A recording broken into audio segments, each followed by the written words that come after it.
Welcome to TreasureTress Airport. To celebrate our 5th birthday, we're flying out and I've curated some bespoke in-flight entertainment for you to enjoy. Once you've boarded, please ensure your table trays are stowed away, seatbelts fastened, and windows open. Once you've reached a safe altitude, feel welcome to put your headphones in, recline your seats, and enjoy. Hi guys, my name is Jaydeene and I'm hosting today's Teen Experience panel. Abi, would you like to introduce yourself? Yeah, my name's Abi. I am an English teacher, but my main role is leading behaviour in an inner city school in London. Hi everyone, I'm Siobhan. I'm a psychological wellbeing practitioner in the NHS and I'm also a psychological life coach. How early in advance do you Prac your suitcase to go on holiday? Yeah, if I'm being honest, I'm kind of one of the people that I'm a very last minute packer. So I'll be packing like the day before, the night before, the morning off, and just hoping that I didn't forget anything. So yeah, that's me. I try and stay organised, so I usually write a list the day before. It's not that organised then, really, is it? But the suitcase, I don't close it until I'm literally leaving, just in case I forgot anything. And I check my list. Yeah, it's always chargers or toothbrush or the deodorant that I just used. That's yikes. I think I'm like a week before. I like to have most of it in the bag. And then, as you said, that last day. So obviously during this time, it's really important that we practice self-care. And I think I've been doing things like picking up old childhood hobbies and stuff like that, and movies and dancing and like knitting. And yeah, I want to know what you guys have been doing during this time for self-care. Quarantine 1, I worked out quite a lot. That was strong for me. I was like, yeah, look, loads of people are doing online workouts. Nowhere else to go, nothing else to do, might as well. That was strong. I did that really well. Quarantine 1, yeah. I saw the Instagram lives, all the workouts and everything. I thought I'd get started, paid £15 a month for a few, workouts and didn't have the equipment. So I was using like beans and tins of stuff to try and work out with. Probably did about 1 or 2 workouts and just left it. So it wasn't very good. I'll be honest with you, it wasn't very good at first. But this quarantine, I've definitely tried to prioritize self-care. Like, because work is getting quite a lot, it just kind of feels like it's all work and no play at the moment. I've just been really intentional about making sure that I'm taking care of myself. So literally a couple weekends ago, I had a whole self-care weekend. I created a self-care menu, decided I was going to do a body scrub, like literally use like my favorite lotions, created my own lotions, made sure I was eating well, did a gentle light walk because I'm not really much of an exerciser, a light walk, face scrub, everything. So yeah, I've been kind of being a little bit more intentional about doing that and watching things that I like old childhood shows like Girlfriends and Sister. Yeah. As a young Black woman, why do you think self-care is important? I think self-care is important because you are the only person that cares about you the most. Like, if you don't care about yourself, no one else will. Like, you set your own value. And I think we live in a world where we allow society to tell us what we deserve. You look on social media, you speak to people, your first relationships, they kind of set the tone, and they shouldn't. Like, you need to set your own tone. So I think that's really important to kind of center yourself around, actually, what do I need, what do I deserve, and go from there. I think that's why it's important. Yeah, I would say that being a young Black woman can be quite difficult. And I think we've seen it a lot this year, like the different kind of things that we've been going through, all the things that have been happening around like Black Lives Matter and things like that, and just kind of constantly being exposed to those kind of experiences on a regular basis is really difficult. And we also kind of live in a world like that I feel like tells like Black women a lot of the times that they're not beautiful or maybe they're not good enough and things like that. So I personally think it's really important for us as Black women to take care of ourselves, because I feel like we can be quite hard on ourselves sometimes because there's all these pressures and kind of expectations that we're trying to live up to. And we don't often take the stance of actually being self-compassionate and kind to ourselves. And I think it's time that we kind of start to do that a little bit more, really. Yeah, definitely. And I think trying to like unlearn things about like what it means to be a black woman and having to be strong all the time, and as you said, with all the like Black Lives Matter things happening, things are very intense. And it's as if we're supposed to just kind of like take it on and keep moving like everything's normal. Absolutely. But really and truly, I think it's been for me having to be like, okay, what's actually vital right now in terms of care tasks? Like, what do I need to do today, and what is it that I can do today that doesn't, it's not like essential to just kind of like keep everything level, because other than that, the list never ends. Yeah, So, absolutely. Yeah. And I like what you just said about like having to be strong all the time. And the truth is that we don't. Like, we're human, like everybody else. We have experiences. We're going to feel low sometimes. We're going to feel anxious sometimes. We're going to feel sad sometimes, especially in the middle of a pandemic. We don't have to kind of put on that brave face all the time. Sometimes we can just feel our emotions and kind of give ourselves permission to do that. And this is the time to do it as well. I think this whole thing around like black women being stoic, like feeling pain but not showing it. And I don't know about you guys, I was raised by a mother that was so stoic.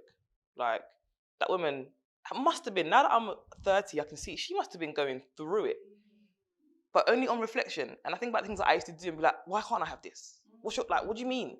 And I was so hard on her because she acted like she could take it. So like, my thing is like, now I'm like, no, actually, nah, I'm feeling this emotion. And I'm going to tell my sister, my mum, my fiance, like, this is what I'm feeling. You better deal with it. I'm giving it back to the people that give to me positively and negatively. Like we do run on E sometimes, and we have to say, like, I'm on empty right now. I've got nothing else to give. Step up. Do you know what I mean? 100%. Absolutely. And I think there's also something around like the Black Lives Matter movement. It centers around men a lot of the time. What it forgets is actually the women that love these men or see their partners or brothers or cousins in these men, and the second degree pain that comes from that. You know, my mum always said, like, there's no pain like a mother of a black son. Like, you got no idea what that feels like to let your black son go out into a world that is hostile towards him because of the way he looks. You know, as my brother got taller, she said, "Rah, like, he's 6'1". Yeah. I'm scared that my son is getting tall, like that fear in itself. And having to shield him from her fear, but also accept that this means X. And I remember talking to my fiance about it. I said, look, like, having a black man for a partner is scary. Like, when I call you and you said you're going to be home at this time and you don't get home at a certain time, 1,000 things go through my mind. One of them is that you're on your motorbike and you've been pulled over and something's gone wrong and you're in a police station somewhere. And he's like, why? I'm like, because that is the plight of a black woman. Like, it is what it is. And I think there's something that needs to be discussed around the impact of loving black men or having brothers or cousins that are black men and what that looks like for women. But it's a conversation that we don't have. Yeah. And that men don't understand. It's like, it's not happening to you. I'm like, oh, it's happening to me. Secondary to it happening. And the amount of black women that push the movement in general, like, we are really the ones that are pushing it, right in front. You know what I mean? At the forefront of and it doesn't always feel reciprocated. Yeah, literally. Yeah. So, what advice would you give young people struggling to cope with changes in their school life as a teacher? Yeah, it's not easy, man. Not true. That's such a hard question. I think I teach a lot of year 11. And I think they've kind of got it the toughest at the moment. And I'm trying to explain to them that you can't control the uncontrollable. This pandemic is not just a school pandemic, it's a world pandemic. Yeah. So the fact that there are 12 of you self-isolating right now because your friend has symptoms, that's happening to someone in, Senegal, that's happening to someone in Germany. Everyone's kind of going through it. Like, all we can do is control what we can control. Don't, if you try and let it wash over you and you won't drown. I think they're trying to control it too much. The key thing is you can only do what you can do. So if you've had to stay at home for 2 weeks, what are the things that you can do while you're at home to make sure that you don't fall behind? And don't get into that habit of just holding your breath and just feeling like, okay, I can't do anything. That makes it worse. Like, do the things that you can do and look after yourselves. Like, I tell my kids, work hard, play hard, sleep. That's my advice to them. Get your work done. You know, do the things that you can do. Play computer games with your friends online. You know, you guys have got technology. If this was happening to us, you imagine trying to talk to your friends on MSN and your mum saying get off the phone because you got to dial up to talk to your auntie. Like I said, you guys have so many ways to communicate with everybody. You will survive this, but just do the things that you can do. Like, don't worry about what's happening tomorrow. Like, what can you do today? That's it, really. Yeah. Do you have anything to add to that? I would say she's 100% right, especially around like that uncertainty and that control. I think a lot of the times we try to control a lot of things that are completely out of our control. And this pandemic is one of them. It's completely out of our control. There's nothing that we can do about it, really. And we can't control like really what the government's going to do about it. We can't really control what like schools are doing about it. We can't really control what like if the pandemic is going to come or go, if it's going to get worse, if it's going to get better. Really, all we can control is our behavior and our actions. And I feel like one thing that is kind of like a factor that kind of can lead us to feel quite anxious is that intolerance of uncertainty, like not being able to cope with not knowing what's going to happen, like what's going to happen with school, how are my grades going to go, like kind of that fear of what if, and I think a lot of the times that we can get lost in that and it can become like a little bit of a vicious cycle. So kind of I guess what she said, focusing on what it is in your power to control. Yeah. And even like more specifically, there's obviously going to be loads of students that are moving into like uni accommodations and are now living by themselves. So what would you advise as like steps that you would have wanted to know in kind of becoming more independent, as well as how that affects with the added stress with everything? I think, you know, realizing that although you are physically locked into your dorm, you aren't mentally or emotionally locked in. Like, you know, use the outlets that you have in terms of communication with others. Set regular times and structures when you will do certain things. I think routine goes down the drain when you're in lockdown. I think that's one of the biggest hindrances to mental well-being. When you just let the days pass you by, you kind of have to still attack your day. If that means you've got to get up and get dressed at a certain time, then you do it. If that means you work out between 12 and 1, then you do it. If that means you call your mum at 4 o'clock, then you do it. Just so that you've got something to keep you going. I think that's so important. And I think coming back to that, the what if, it was so poignant what you said about us having an intolerance to the what if. You're so right. I watched this program called This Is Us, such a sick program. And there's a couple that they do this thing where they say all the worst things that could happen. Yeah. And I think that is actually so freeing.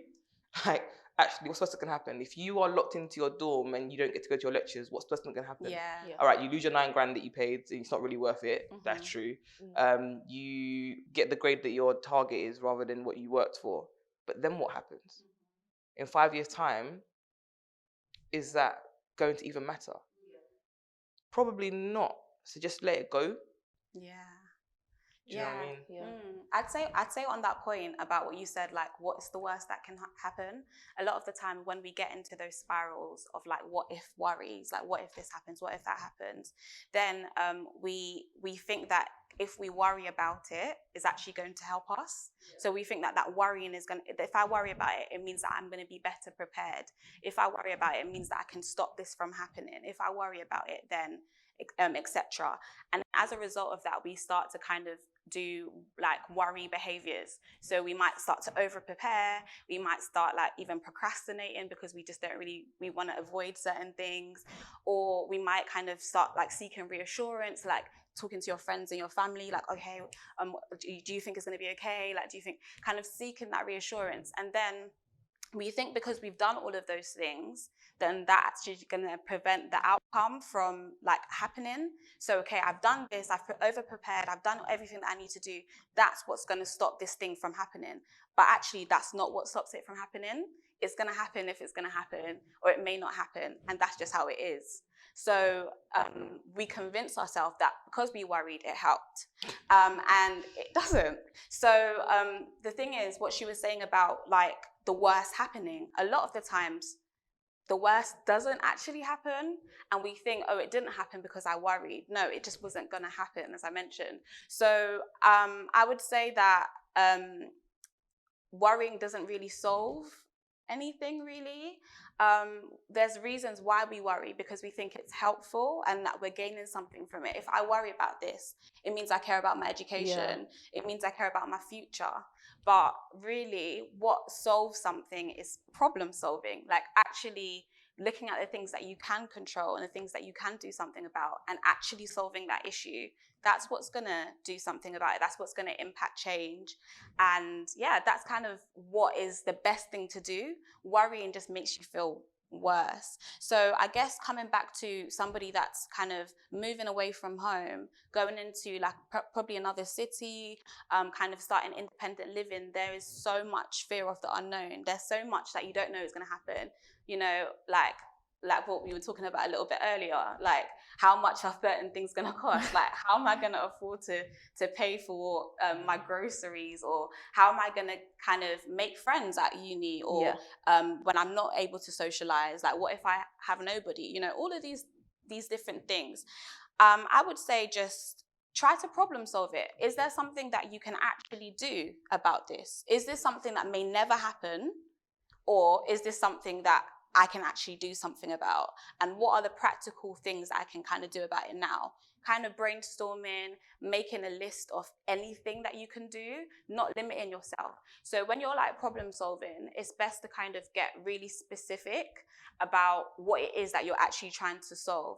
So for example, if the issue is, okay, what if I don't make any friends at uni because I'm going to be on my own, I'm going to be in my dorm room on my own, then you can start kind of brainstorming anything, like literally, all right, I could knock on people's doors and catch the virus.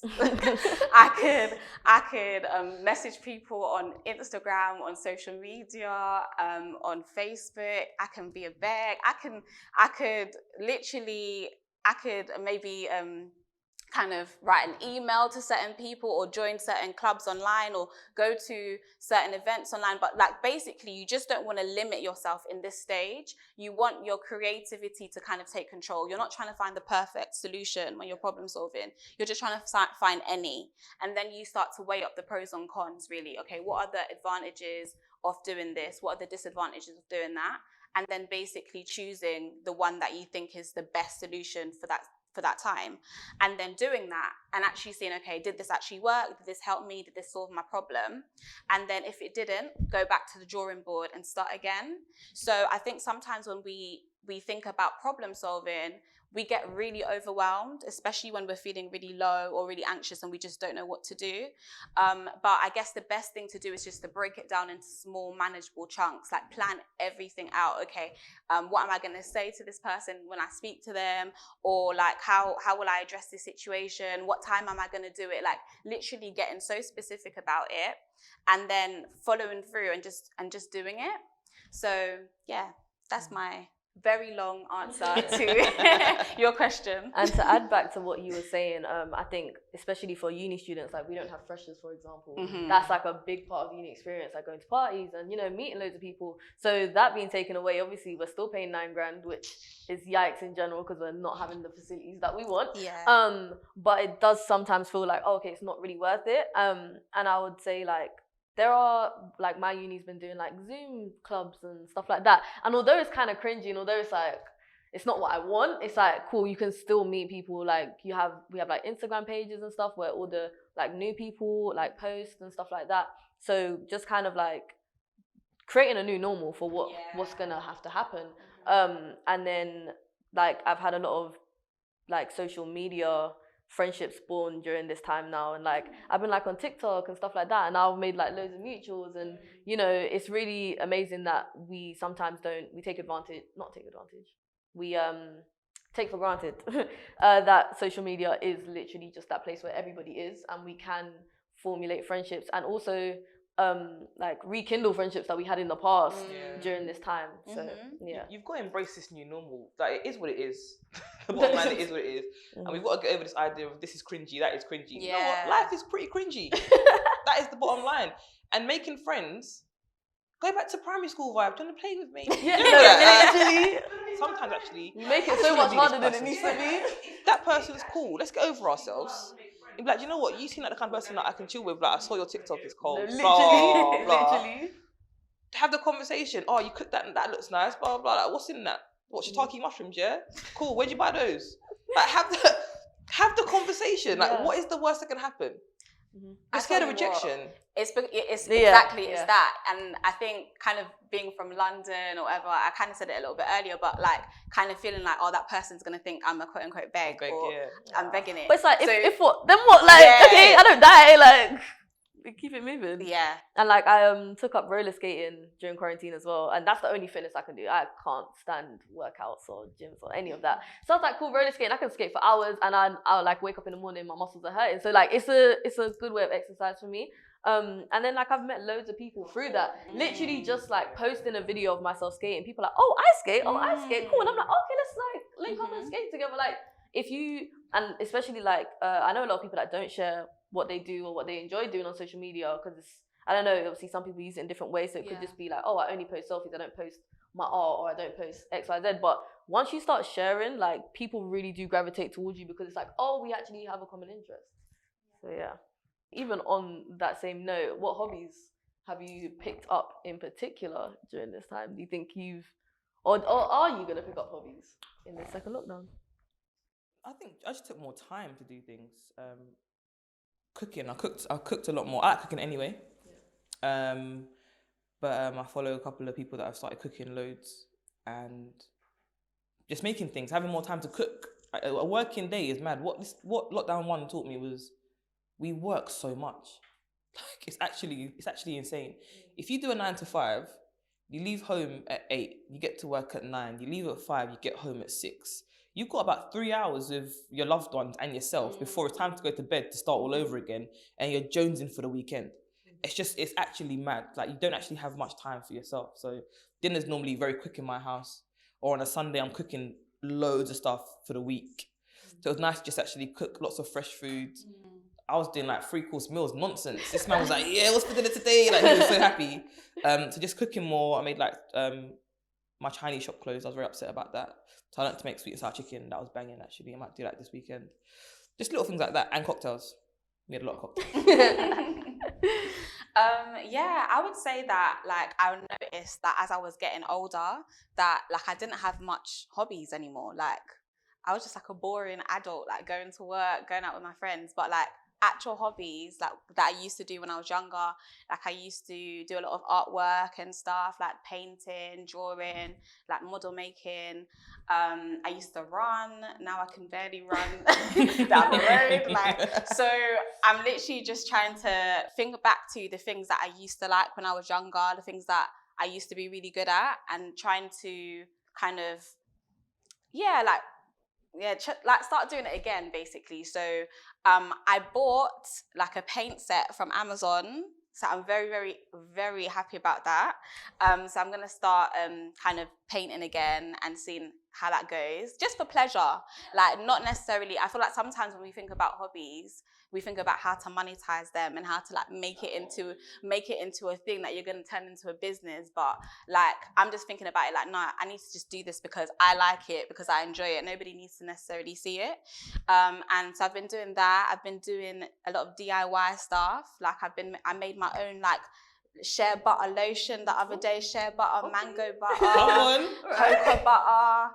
I was like, my skin, my skin's been glowing differently since I've been doing it. So I'm gonna keep doing that. Yeah. So yeah, I would say, and also just actually just spending time like doing things that I just genuinely like, trying to connect with people as well. So spending a lot more time connecting with my friends and my family, and watching things that I like.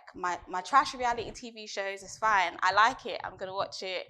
Things on Netflix. I'm setting that in my schedule. So I remember kind of a little bit earlier when we were speaking about like having routines and stuff. Sometimes we can get into that pattern of having routines all the time. Like, so it's kind of getting up, going to school, going to work, coming back home. And then by the time we come back home, as you said, we're tired, we're exhausted, and we don't really build in that time in our day to have something to look forward to. And I think in this lockdown, that's exactly what we need to prioritize, like ensuring that every day there's at least one thing, even if it's so small, even if it's just having a nice bath or a long shower or watching something or speaking to someone that you like, making sure that you schedule that in and you do it no matter how you feel. So I think that's what I'm going to be doing. Yeah, and to touch back on what you said about like we don't always have to monetize things.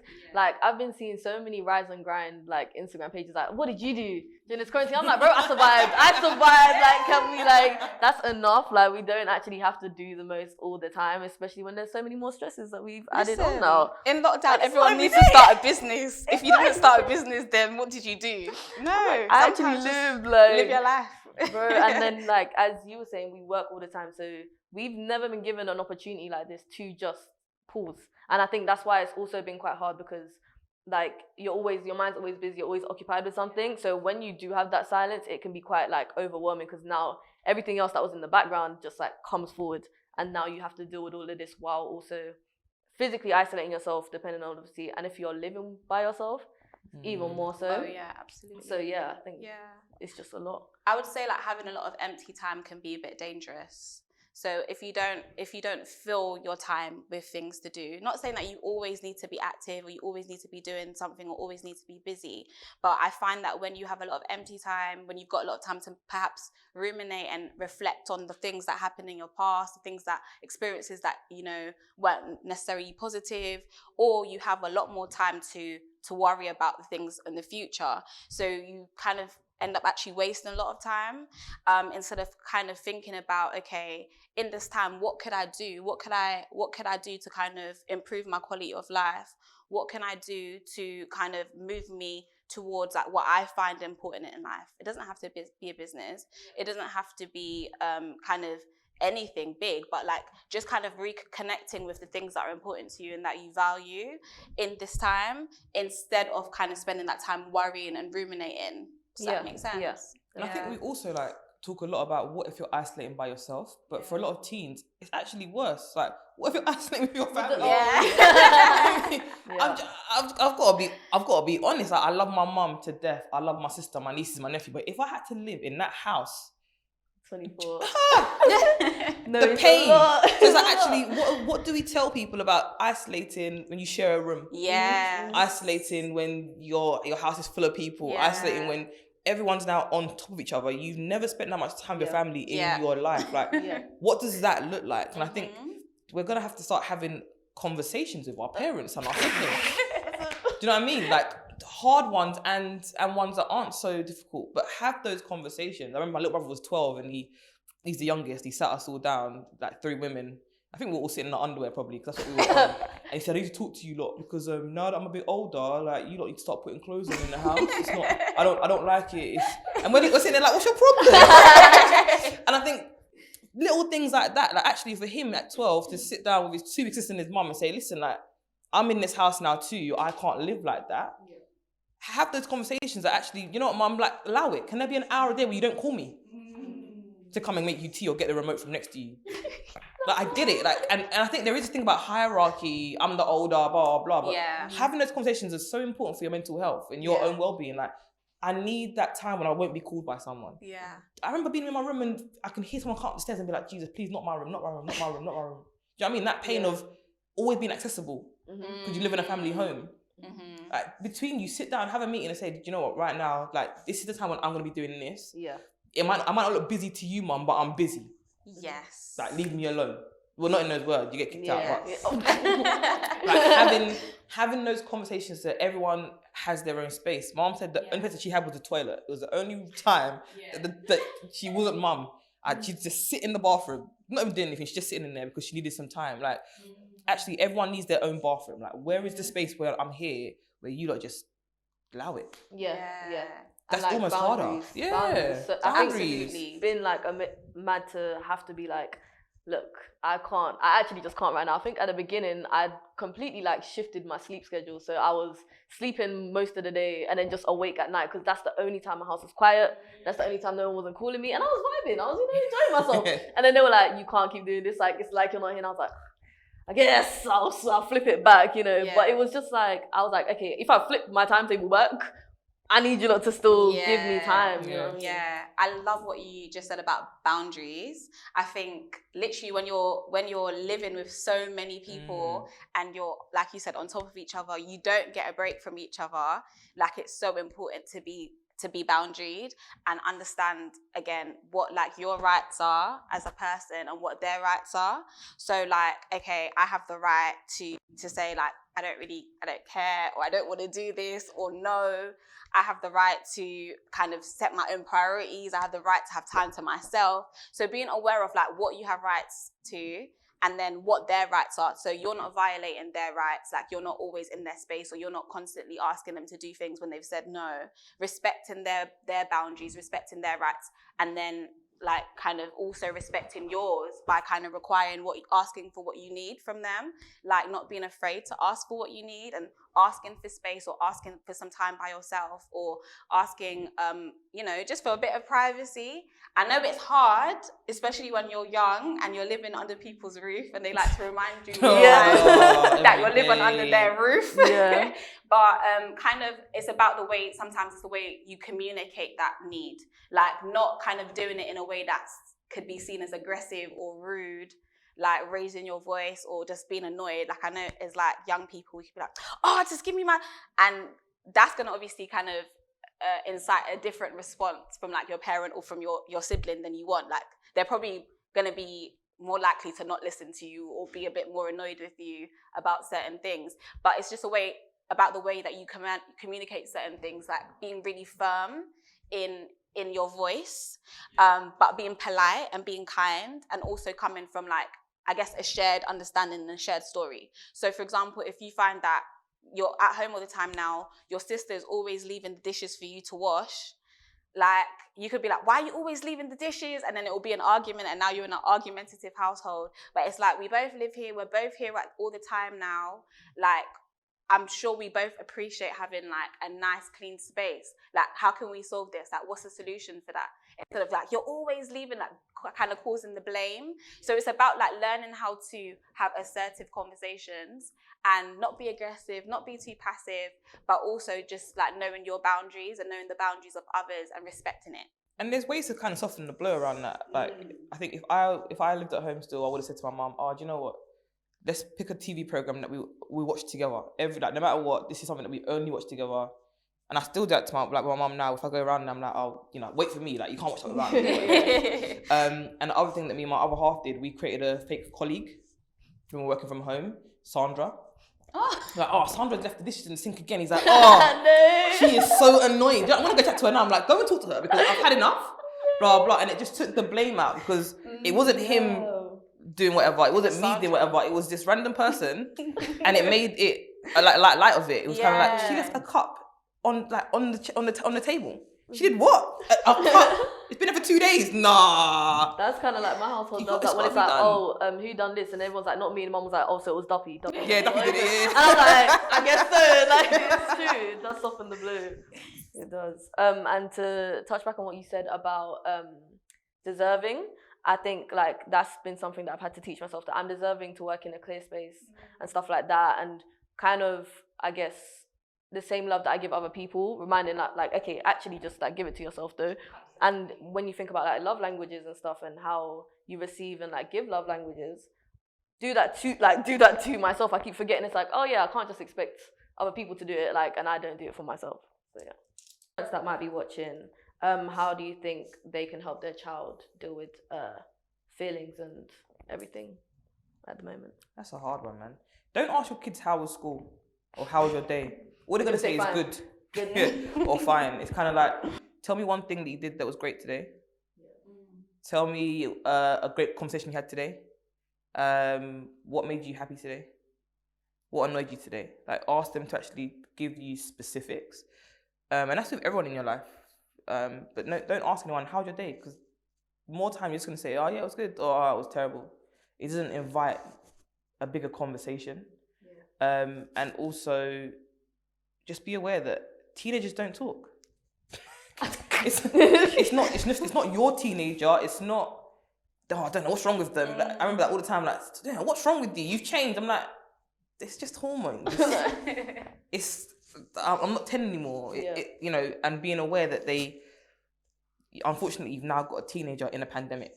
Like, it's tough, but they're not an alien. They need their space. Don't make up fake things like going in the room. I'm just making sure you've got enough towels. Like, what is this? When they come in the room and they just touch something, they're like, I'm like, don't touch my stuff. Sit on your bed. It's like, what? Like, don't be weird. Like, don't start doing weird parent things. Just like ask me questions. Yeah. Do you know what I mean? And just say, look, you seem a bit down today. And then a question that isn't like, why? Is it because of this? Did this happen? What do you want for dinner? Like, ask them things that will invite them to have a conversation. Or, oh, I'm feeling a bit tired today. Do you want to come and cook with me?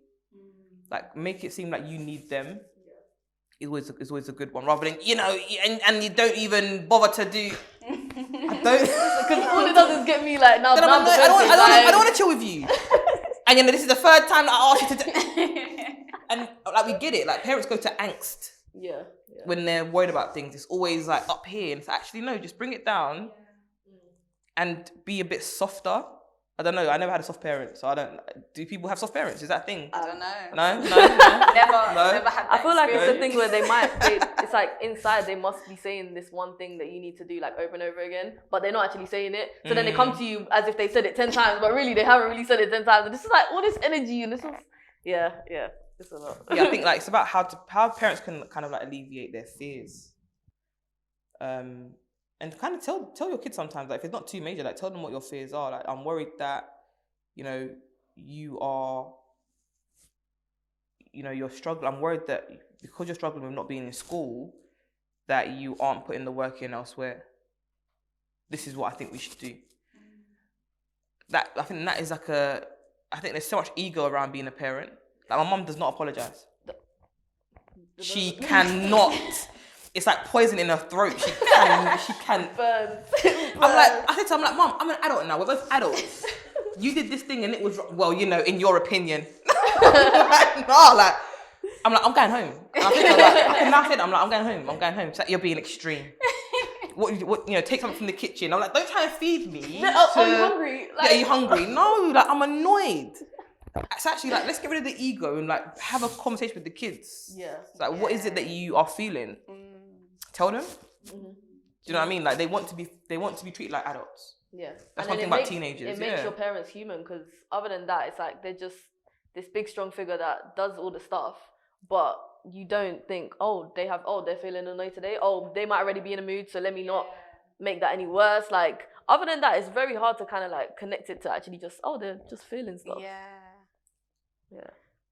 I would say like recognizing that, like, as a young person, you can often feel like you don't have control over your life. Like, everything is kind of already kind of being decided for you and kind of controlled for you. Like, you've got to go to school. There's no, like, you don't have a choice. You've got to go. Or like, you've got to wash the dishes when your mum said to wash the dishes. You've got to do this. You've got to do this. You've got to follow all of these rules. And kind of just feeling like you just don't have any control can be really hard for like your child. So kind of trying to give them some freedom and some control over something. Like, even if it's like their space, like inside their space, like giving them the privacy that they need, or kind of allowing them to do certain things, because you might kind of recognize that they're feeling really low. There's certain things that they're going through at the moment. Like, maybe you might not usually let them go out for like after a certain time. I feel like kind of feeling trapped inside your house, trapped inside like the world, because we can't go anywhere, and then not having no freedom at home, can't do anything at home, that's going to be really hard. So I would just say, in whatever way, just kind of being a little bit more like kind of giving in that time, just compassionate, understanding that they need something for themselves. That's what I would say. Yeah. And also like remove the urgency. Yeah. Everything doesn't have to be done now. Yeah. Like I'm doing something. So it's like even saying, do you know what, there's some dishes in the sink. Can you make sure you get those done by 4? Because I want to cook dinner. Yeah. And then that gives that kid some control. Okay, I'm not going to do it right now, but I know I've got 3 hours to do it. And also understanding of why. Yeah, like not everything has to be done right now. Well, I want it done now. Why? Because I said so. Yeah. That is the most infuriating response. Like because I said so. Like I've got no control. Like can you do this thing now? Or I want to go shopping tonight. Can you write down the things that you would like, and I'll see what I can get. Rather than everything being pushed onto that kid. Like makes what such a big difference. Yeah, what are the things that I can control? So like, you know, can I control what we eat for dinner today? Can I control when I do my chores? Like, can you tell me what the things you want to do are? Tell me what they are beforehand. Or can there be a 10-minute window in a day where you tell me all the things you want to do, so I haven't got to hear them throughout the whole day? Because it's anxiety inducing. When at any point someone can come in and impose their feelings or tasks on you. It's why at work you have meetings. You have a meeting in the morning where your manager tells you, these are the things you're going to do. Parents are managers. Rather than micromanaging my entire day, let's build in a time where you're going to tell me what you want me to do. Yeah. I can give any feedback. Like, family is a business. I don't know why we don't realise that. Having a family is a business. Do you know what I mean? And your employees aren't happy. What are you going to do about it? You can't just say, oh, it is what it is, because we're all stuck together. Yeah. And that kind of brings me back to like what we were talking about boundaries and just communication and being like respectful. Because I feel like sometimes as like parents, like obviously automatically you should respect your parents. And then, but then it doesn't go the other way. So it's like a lot of the times as young people, you may feel quite disrespected. There's nothing you can really do about it. Or there's going to be trouble kind of thing. So kind of recognizing like, okay, let me show my child some respect in some way by kind of like you said, just letting them know what I want them to, why I want them to do certain things, giving them the time and the freedom to do it in a certain kind of time, and kind of, yeah, just kind of respecting their wishes as well. Like it's not just always about what we want, but what they want to. Yeah. It's such a good time to get to know your kids. Like, do we actually know our parents? It's like, you know, that whole thing of like, oh, we've known our parents the whole of our lives, but we only know like like that's crazy to me. They had a whole life before us, and I think some parents are different. You know, some parents don't. You know, they are kind of like the I am in charge. You are my child. It's purely mother and child in our relationship, or father and child, whatever it is. But there's so many games and stuff that you can play now. Like when, you know, you ask your parents questions or ask your partner questions. Like, I've learned so much about my partner. I've known him for 12, 13 years. And I've learned so much about him this year, like by asking him little silly things, like, if you had £1 million, what would you do with it? He's like, oh, I really want to learn to, like, something dumb he said. Sorry, it's not dumb, it wasn't dumb. Something weird, like, I want to learn to hoverboard or something. I was like, what? Like, you've never been like hoverboard in 13 years. He's like, yeah, like, something I'm interested in. Like, do we actually know, like, find out about your kids and find out about your parents and, like, develop a bond? We've got time now. Like, ask some silly questions. It's actually quite fun. Yeah. Spend some time together. And it's actually not illegal to have fun. Like, you can have fun. It's not illegal. You can have fun with your children. Like, just organize different activities to do. Like, once you know what they like as well, kind of organizing something that maybe like you could do with them that they like, and or as a family you guys like to do like games and stuff, like playing games like Ludo and, you know, little things like that, to kind of create the bond. Yeah. And to go back to what you were saying about like that mutual respect thing, I think in acknowledging that your teenager needs that privacy and stuff like that, also when you teach them boundaries, it means that they, when outside of the house and stuff, are met with like authority figures and stuff like that, they're not going to be scared to be like, actually, I really don't want that, or like not scared to say no in any kind of circumstances, because other than that, all they've known is like, oh, someone else says something, and that's just how it is. Absolutely. I think that sometimes the way that it's what you just said is such a big thing, because sometimes where we learn boundaries is at home. So when like your kind of your parent or your sibling or whatever violates your boundaries, doesn't listen to your no, or doesn't take kind of consideration of what you want to do or your priorities or you know, your decisions, then when you go out into the world, then you don't feel comfortable enough to say no because you feel like your no is not going to be respected, or you don't feel kind of brave enough or courageous enough to kind of set your priorities and be like, actually, I don't really care about that, or no, I don't want to do that, or this is how I think, or I don't have to be like this. This is how I am. So kind of, I think teaching good, healthy boundaries in your household is not only helpful for you, like, and your relationship with your child, but it's going to help them to kind of form healthier relationships out in the world with their teachers, with their peers, you know? And then that guides. communication as well, like Yeah. when you learn to actually communicate your needs, it then kind of just cuts all the grey area of like, oh, I'm not sure, like I didn't let them know 100% if yes or no, or you know what I mean, like and let's get clear on what rude actually means and what disrespectful actually means. Like, what does it actually mean? Let's not just throw it around willy-nilly, so that we can actually teach our kids that actually it's not what you say, it's how you say it. And sometimes it's not even how you say it, it's what you're saying. Sometimes it's the combination of the two. Like, it's rude when you say X in this voice. Or what I think you actually want to say to me is, Mum, I'm finishing this game and I'm online with my friends. Like, please can I finish this game before I go and do X? Rather than, why are you always telling me what to? There's a difference. Like, what you're saying isn't the problem.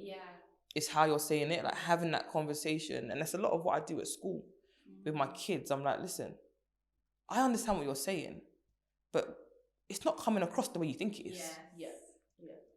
And having that dialogue with the child is so important. And, you know, make sure that child has a voice. Absolutely. Like, stop stealing voices from kids. Yeah. Teenagers are always ready for a fight. What is... but seriously, what I is... don't know how to explain it, but sometimes things just... I don't know. And I don't think you always necessarily lose it. Like, I feel like I still have that. When my mom calls me, I'm like, oh, she wants something. Yeah. It's the first thing that comes to my head. I'm like, I ask her, like, how can I help? And she tells her friend, she's like, listen, that's what she's gonna... I told you she's gonna say that. But then you want something. So it's like, what? Like, why do we have that defensive, ready to go, and having that all the time because you're at home for X amount of hours, like that tension? I think it's because you're on edge. Because like sometimes you just don't know what your parent is gonna do. If you come from like a black household, you don't know what they're gonna do, what they're gonna say. Like my mom is so dramatic. She is the most dramatic person that I've ever met in my life. You do anything, oh, it's like you want to kill me. You want me to die. And I'm just like, no, I just don't want to do that. I don't want you to die. Do you know what I mean? But that's what, like, you just never know. They'll come in and just start an argument as soon as they come in, and it's just like, what's gonna happen now? What to expect? And it's that fear of the unknown. You've got to be ready. Like, fight or flight. You've got to be ready. Okay, do I need to fight and defend myself, or do I need to retreat in case you throw like something? You have the answers already, like in your head. Yeah, you know what you're gonna say. So I think it goes back to what you said about like, being asked to do something all the time. It's like, if that's the main form of communication that you have with a parent, because as you said, some people might not know their parent, like you're not actually, you don't know each other. So the only conversations you're having is, did you do the dishes? Are you ready for school? Then you know that that's your limited conversation. So nothing else is gonna, you don't think anything else can come out of that. So when they come with like have you seen this show? You're like, have I seen this show? Like, we doing normal conversations now? It's a shift. I'm like, what's going on here? Yeah. No, you're right. It comes back to like getting to know your parents. Like, my mum is the best on holiday because she isn't worried about anything, and we have fun. Do you know what I mean? So it's like, actually, how are you going to create these little pockets of holiday vibes in the home? Like, for this 2 hours, like, don't ask you to do anything. Let's just watch TV. Like, here are all your snacks, so you can't ask to go anywhere. Like, here's everything that you need. Blah blah. So there's no way there's any instructions. Let's just. Yeah, and I find that like with my mom, she loves to watch like old school movies and like get us to watch them as well. So like I know that that's her thing. So like when she's watching the film, I'm like, okay, let me come there, let's sit. And then she's like, oh yeah, back in the day we used to do this. They love to like, indulge in nostalgia just as much as we do. So like actually just hearing the stories and stuff can be a really good bonding experience. And I'm like, wow, you actually like went out partying. She used to tell me they went partying, like they would work Monday to Friday and then both Saturday and Sunday partying and then go back to work. And I'm like, I don't even live that life. Like I don't know how you did it, but it's adding context to them. I think that communication is so important because it, as like a young person, it will humanize your parent. Yeah. Like, you'll realize that your parent is actually a human being. Like, they had a life before you, they had experiences before you, and maybe that might even help you to better understand why they are the way they are. 100%. Because when I like finally actually had certain conversations with my mom, like, I would just assume she's crazy, there's something wrong with her, but when I actually sat down and like spoke to her and be like, okay, oh, you went through that when you were a child, or this is how like you were brought up, or this is how like my grandma or my grandfather did certain things, or this is your experience when you were kind of growing up and certain things. I'm like, oh, okay, that's why you're like that. And then it kind of makes a little bit more sense. Like, your parents kind of aren't superheroes, and I think kind of growing up you start to learn that, like, okay, they're flawed, like they've got things that, you know, they may need to work on, but they're not like, you know, Superwoman or Superman. Like, they aren't without flaws, and they're capable of making mistakes. And I think on that, they're capable of making mistakes. As parents, we should probably acknowledge that we're capable of making mistakes. Like you said, say and sorry. say sorry. Say sorry, You mom. know? Mom, say sorry. Say sorry. Honestly. No, you're right. And I think you have to just remember that, like, I do think we need to be nicer to our parents. In the same way that we're saying right now that, you know, if the pandemic's hard for us, it's also hard for your families. Absolutely. Like, if your parents have lost jobs, they're on furlough. Exactly. Like, also being aware that we have to sometimes be a bit soft with our parents. Like, what can you do that will make your mum or your dad happy? Like, can you cook dinner tonight? Can you actually do the thing that you know they'll ask you to do before they ask you to do it? Yeah. That's a magic one. No, it's a cheat code. That's the cheat code. That's the cheat code. Wash the dishes before you get asked to do it. Do you know what that will do for you? That's going to put you above your ceilings. It's true. But actually, like, what are the things that we can do for our parents? Do you know what I mean? The little things. Yeah, definitely. Yeah, as you said, those small like care tasks. Yeah. It will flip it. Especially if you've got a single parent. Yeah. They're doing all the jobs. They've got no one to talk to. They're also kind of locked in. Yeah. So this one's somewhat personal to me because I'm a diabetic. So in terms of having to like deal with like a chronic illness, obviously there's now added stress onto what was already happening. And I think I've only been diabetic for like a year. So for the first couple months, it was like, oh, this is all right, we can do this. And then lockdown, and I was like, oh, yikes. Like, having to take medication and doing those vital things is obviously a lot harder, and kind of thinking, okay, what's like the most important, but then also how like self-worth can be connected to your productivity and your ability to do certain things that before made sense to be able to do that, and now it just feels like a huge task. So yeah, what would you like? Because obviously I think being a teenager in general, there would be a lot of teenagers that have either visible or invisible disabilities or going through stuff, and because it's so taboo and ableism is just so strong in society, they're not talking about the fact that they have to deal with all of these things. So like, they could have a whole friendship group that doesn't know that they're diabetic or, you know, anything else. So yeah, what kind of advice would you, I guess, say towards that? So how to deal with having like illnesses and stuff as a teenager. Or like kind of like navigating that plane. Yeah, I would say it's really difficult, because especially if it's something that you didn't have before, and then all of a sudden you have it, because it's a big change, like it's a big adjustment to make.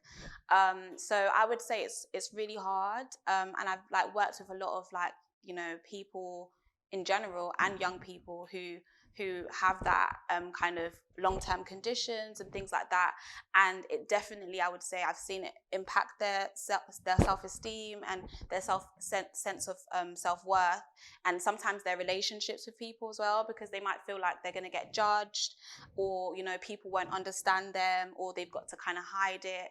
So whether it's like a physical kind of long-term condition that you're dealing with, and like, or even like a mental one, like you might not want to tell people that you're feeling low or you're feeling really anxious and things like that. It's hard to deal with it on your own. But when I would say about kind of being diabetic and kind of managing those kind of symptoms when you're feeling really low, when you don't have the motivation to kind of look after yourself and things like that, I would say it's kind of about making sure that you prioritize your self-care in terms of, but actually scheduling it in. So not like necessarily just, okay, today I'm going to do that, today I'm going to do that, but scheduling things in advance. So sometimes when you kind of, if you look at like your behavior, like, and your thoughts and your feelings, like how they can kind of form a little bit of a cycle. So for example, you could be in a situation where, okay, I've been diagnosed with this condition, or I've been going through this condition, and that's the situation. Then you might want to start thinking about, okay, what are my thoughts about this? How do I now think about myself? Or how do I now think about the situation? How do I now think about the world because of this? And then how is this making me feel? Is this making me feel really low? Is this making me feel anxious, overwhelmed, or different? You know, and as a result of that, like, am I noticing different physical sensations in my body? Am I now shaking a lot? Like, am I having like more heart palpitations and things like that? Am I sweating? Do I feel nauseous because of all of these feelings? And then checking in and seeing how that's now impacting your behavior. So as a result of all of this, are you now like withdrawing from people? Are you staying in bed a lot more? Are you like kind of not taking your medication and not doing the things that you need to do to kind of keep your physical health kind of, you know, working and going well? Are you kind of scrolling a lot on social media, and is that making you feel worse? And, you know, what are you doing that's kind of keeping that cycle going? So sometimes, like I said, it can create a little bit of a vicious cycle of low mood or a vicious cycle of anxiety. And one thing that we can control is our behaviors. We may not be able to control our thoughts around certain things, because sometimes our thoughts are very automatic. So I call them NATs, like negative automatic thoughts. They just come, but we can't really control whether they come or not, but we can control what we do with that. So once those thoughts come, and what am I going to do with that? Am I going to sit down and think about that? Am I going to let it spiral out of control? Am I going to stay in bed? Because that will keep it going, right? So one thing we can control is our behavior, what we do and what we don't do. And even if we don't feel like it, sometimes we still need to do certain things because it will make us feel better in the long run, right? So when you're not feeling like it, you might think, okay, well, when I'm feeling better, then I'll do this. Then I'll do this task for myself. Then I'll take my medication, or then I'll do that. But we don't know when you're going to feel better. Like, it can be going on for a very long time. So I kind of like tell my clients to follow the plan and not the mood. So create a very specific plan about when you're going to do your self-care activities, when you're going to take your medication, when you're going to book in your doctor's appointments, when you're going to do all of those things. And despite how you feel, you still do that plan, right? And once you actually do those activities, you continuously do it, and you do it often, even if you don't feel like it, take a note on, okay, how do I feel after I've done it? Do I feel a little bit better? Do I feel a little bit more accomplished? Have I had fun, or do I still feel like rubbish? And keep going, keep doing it, and eventually you kind of see that you start to feel better. Yeah. And it's in doing that you start to feel better. So unfortunately, there's not really a way around it. Like, you kind of just have to do it. And it sounds a bit like hard, like, okay, like just do it. But it's about pushing yourself to do it, because you know what you're doing is going to make you feel better. It's more, I'd say, like positive reinforcement. What you do, it may not feel good in the moment, but in the end, it's going to have positive results. But sometimes when we're feeling really low, then the things that we do, withdrawing, not taking care of ourselves, not eating well, that makes us feel better in the moment, because we don't have to think about certain things. It's temporary and it works for that time, but as a result, it will probably have negative implications down the road. So thinking about it, is what I'm doing now going to help me, or is it going to make it worse in the long term? Yeah, I think everything you said is absolutely correct. I think the thing that teenagers forget is the gap between being a teenager and an adult is understanding that sometimes you have to do things because you have to do them. That is that one thing that takes you from teenagehood to adulthood. Yeah. Understanding that you don't always have a choice. And that's the one thing that's great about Black parents. Like, they teach you that from early. From the jump. You ain't got no choice. But I do think that realizing also that you are not alone, and even if you don't talk to your immediate friendship group about it, again, you've got the whole world at your fingertips through your phone. There will be lots of teenagers going through the exact same thing as you, and kind of touching base with people that understand what you're going through. is also really important. Just, you know, search the hashtag, and I'm pretty sure you'll find so many people in the same boat as you. Yeah. To kind of go alongside the need to just do it and have those routines. Yeah, absolutely. Yeah, definitely. I think like reminding myself that it's hard either way. Like looking after myself is hard, and also having to like heal from not looking after myself is going to be hard. So you just have to pick which road you're going to take. Pick like one. they're both not kind of cute. And not cute.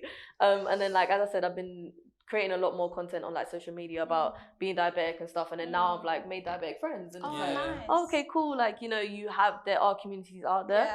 So as you said, even if it's not in your immediate circle, there's other people there. Point that I wanted to make as well about like your life kind of thing. Sometimes I feel like when you're kind of going through something like a kind of physical illness and things have changed, then you may think like the quality of your life is going to be different. Like you're not going to live a good life anymore.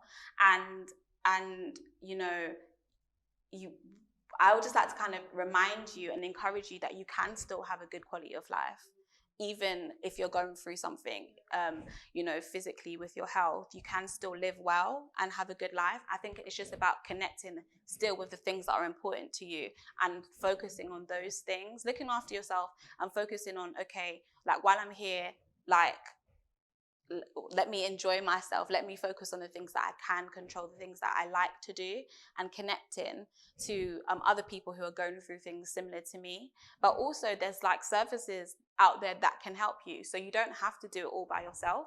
So of course you can like reach out and kind of look online for different self-help resources, because there's so much content online now. There's so many things on Instagram, like, you know, kind of you speaking about your experiences online, that's going to be a support for somebody too. But then you can also like refer into like services, like local services that kind of offer therapy. Literally, it can be so tailored and so specific. Like in my role, we work with people that have long-term conditions, and we help them to kind of manage their symptoms and how to kind of also create like a life that they want to live while having those symptoms too. So there's services that can literally help you with that too. Yeah, and I think a big thing that I've had to keep reminding myself is that like me and my body are not in a battle. Like when diagnosed, there was like a disconnect where it's like, oh, I have to do all of these things because something in my body is not doing the job that it's supposed to do. So like I'm having to fill in, and then it's like every time there's like a frustration, it just feels like there's a bigger disconnect. And just kind of reminding myself that like it is just that I have to now love myself in this new condition, and there's nothing wrong. It's just that cool, there's another layer now, and we're gonna kind of work through that kind of thing. So yeah, bridging that gap and seeing myself and my body as one. Just remember, like, different isn't wrong. And there's strength in evolution. But I don't understand why people want to stay the same. Actually, this is showing you what you're made of. Tests are how we know what we're made of, right? This is a test. Don't fail the test by deciding that your body's against you and now I'm gonna lie down and just take it. Actually fight back. Like, what can you now, like, you're showing what you can do. There's strength in evolution. That's how you know that we're better than we were before. Definitely. So yeah, I think. So last question. What good social media pages come to mind to follow? Other than yours, of course. Okay. You can definitely follow me at SHEVONNE Will. Where I share about literally psychological well-being, and like right now I'm doing a lot about building habits, so that will be really, really good for the lockdown period. But also there's so many out there. Like I know there's one called like Inside Out UK Solutions as well. They share a lot of like well-being kind of resources. So those are the two that I can think of the top of my head. But there's a lot out there. I'm terrible with social. I don't even know my social. Actually, the CEO of TreasureTress actually changed my handle because she said it was childish, so she changed it for me. But what I do know is there are so many pages around podcasts. So I'm a massive podcast listener, and there are so many podcasts that look at, you know, self-care. But remember that you don't need a podcast on self-care to care about yourself. Listening to a podcast on things that you are interested in is also self-care. So like my social media is full of mostly cooking pages, people that cook, fitness pages, just try and make me go and do a workout. Those are the things that I kind of use social media to trigger my need for self-care. So follow the things that make you feel good is, I think, my number one tip. Don't follow the pages that make you feel bad about yourself. Follow the pages that make you feel good about yourself and pages that inspire you. So I follow a lot of house pages and interior design pages, waiting for my 4-bedroom house. Do you know what I mean? Like, and I follow them not so that I feel bad, but to remind myself, oh, don't spend that £20 on fish and chips. Like, put it somewhere else. You know, you can use it when you buy your next milk frother or whatever it is. So things like that, I think, are really, really important. And I try to like have that same energy when it comes to my page. It's like I will kind of just share like, Jaydeene _B. I will share like other aspects of my life. So it's like you can actually just come to a page and have a good time. It doesn't always have to be like, oh, look at all of this thing that I'm going through. And like, I'll share like those moments, because it is important to acknowledge that all of these like emotions and phases are there. But just to kind of have a good time. 100%. Thank you guys. Thank you. I think that's it.